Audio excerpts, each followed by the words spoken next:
down to his son, Edward the Sixth. But Edward the Sixth was very sickly, so he passed away to his son, to his half sister, Mary the First Tudor.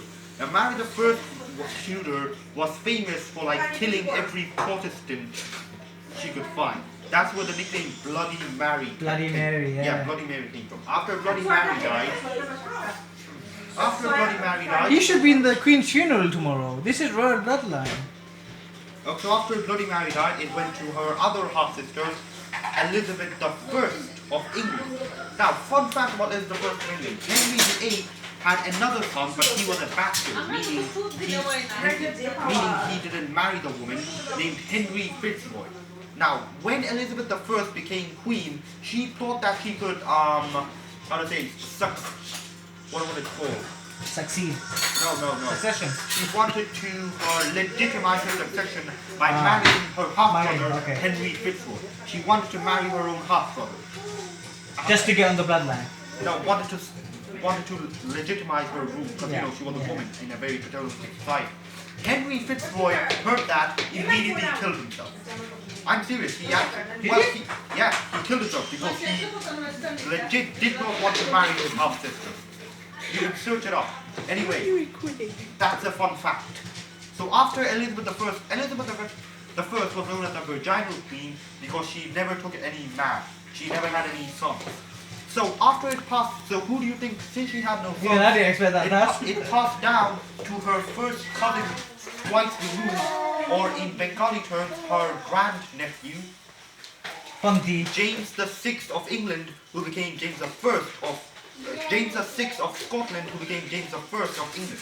Now, James the Sixth of Scotland became James the First of England because his grandmother was Margaret Tudor. His grandmother was Margaret Tudor, sister of Henry VIII Tudor. So he was descended from English royalty. So hence James the Sixth and First then united England and Scotland as they were both kings. So James the Sixth and First then passed it down to his son Charles the First. Yes. Now Charles the First is very he's a bad man. Charles the Bad. He wanted to destroy Parliament. Yes. Parliament didn't like that, so they brought in Oliver Cromwell, who beheaded him. Yes. But Oliver Cromwell basically made it a republic. But basically what he did then do wanted to make it a monarchy instead and pass it down to his son James Cromwell. Parliament didn't like that, so they brought back in Charles II Stuart. Charles the First son, James the Sixth and First grandson. Now Charles II Stuart wasn't that bad of a king actually. He was in peace and prosperity. It was his successor that was problematic. James the Second and Seventh, his brother Charles the First son. Now James the Second and Seventh was a Catholic. Now the last Catholic monarch was Mary the First, who was Bloody Mary. So not very a good thing. So what James II and Seventh did was he tried to make England Catholic again. Obviously, most of it was Protestant, so they kicked him out and brought in Mary the Second as a William the First, William the Lion. So William the Second.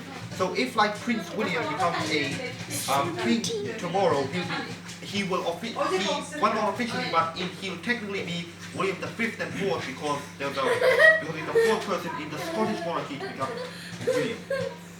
So anyway, William the Third and Second, and now fun fact: William the Third and Second and Mary the Second Tudor were first cousins. Yes. Thankfully, none of their children survived. Otherwise, it would have been the Habsburg monarchy. So anyway, after they both died childless, it passed down to Mary the Second's sister and the first Stuart.